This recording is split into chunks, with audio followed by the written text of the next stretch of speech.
You want me to prove love, Grandma? I asked, trying to keep my voice steady. What are the measurable criteria for that exactly? Actions, she replied coldly. Not empty words. I'll be watching everything you do, everything you say, everything you think I can't see or hear. Her piercing eyes swept over the room like searchlights in a prison yard. No one spoke. No one moved. The person who truly loves me will reveal themselves naturally, through consistent behavior, she said.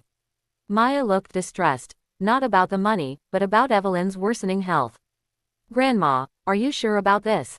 She asked gently. Maybe we should just spend what time we have left together, not turn it into a competition. For a moment, Evelyn's expression softened. Sweet girl, this isn't about competing. It's about the truth. It's about seeing who people really are when money is involved. As her nurse wheeled her away for her afternoon rest, the room's atmosphere shifted. What had started as an awkward family reunion turned into something much darker. We huddled in the oversized, steel-cold kitchen, me, Maya, and the twins. It was the kind of kitchen that could host a wedding reception, but it felt more like the war room of a battle we didn't choose. We didn't know it yet, but the war had already begun. I started noticing strange things. Whispers behind doors, nervous glances. Then I learned the truth. Ethan and Cassandra, our cousins, had been planning to frame Maya and me for elder abuse. They'd even researched corrupt private investigators to plant false testimony. But their mistake was underestimating Evelyn, and underestimating how far I'd go to protect the people I loved. I began gathering evidence. I broke into Ethan's apartment while he was at work and found floor plans of Evelyn's estate, highlighted escape routes, security system weak points, and detailed schedules of her daily activities. He'd studied her routine with surgical precision. At Cassandra's house, her home office revealed something far more chilling. Folders filled with inheritance law, elder abuse cases, and insurance fraud strategies. But what disturbed me most was a psychological profile she'd written about our grandmother. She'd mapped Evelyn's personality like a predator studying prey, her fears, emotional triggers, even her medication cycles. That wasn't all. I found proof they'd been drugging the twins, Noah and Liam. They hadn't just been stressed about the inheritance, they were being sedated into submission. Their erratic behavior made sense now. They were pawns. Then came the worst revelation. They had already tried to kill Evelyn. 3 months ago, when Evelyn fell down the stairs, we'd all thought it was due to age. But Ethan had loosened the railing. Cassandra had given her medication that caused dizziness. Evelyn had survived by sheer luck, and because I had called paramedics the moment I sensed something was wrong. But they had learned from that failure. This time, they were escalating. Evelyn had started questioning the documents Cassandra kept handing her to sign. She was catching on. They couldn't wait for the competition to end. They needed her gone. They planned to stage a home invasion, hire criminals to break in and, accidentally, kill her. Ethan had made the arrangements using underground contacts. The same men who'd broken into Maya's apartment to scare her. Maya and I would be framed as the masterminds, proximity and motive would seal the lie. They'd even planted evidence in my apartment. But I had one advantage they didn't know about. Evelyn had been testing all of us. And she was far more aware than they ever imagined. The confrontation happened sooner than expected. It was supposed to be a normal dinner. I walked into the dining room and froze. Ethan was holding a knife to Maya's throat. Cassandra stood over Evelyn with a syringe.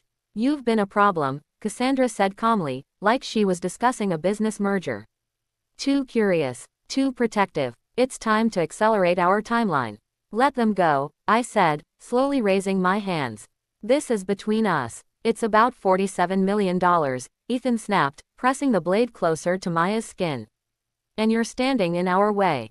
I tapped my phone screen behind my back, activating a hidden livestream straight to the police station. Detective Alvarez was watching in real time. You're making a mistake, I said. Evelyn isn't as helpless as you think. Cassandra laughed. The old woman can barely walk. What's she going to do?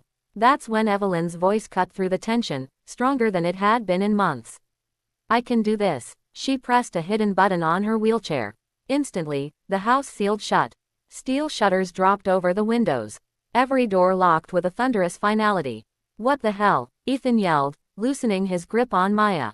I've been preparing for this for months, Evelyn said calmly. The inheritance challenge was bait, to see who would betray me. Police sirens wailed in the distance. Cassandra lunged at Evelyn with the syringe, but I tackled her. The needle shattered across the marble floor. Ethan tried to run, but the doors were locked. He turned on me with the knife, eyes blazing with desperation.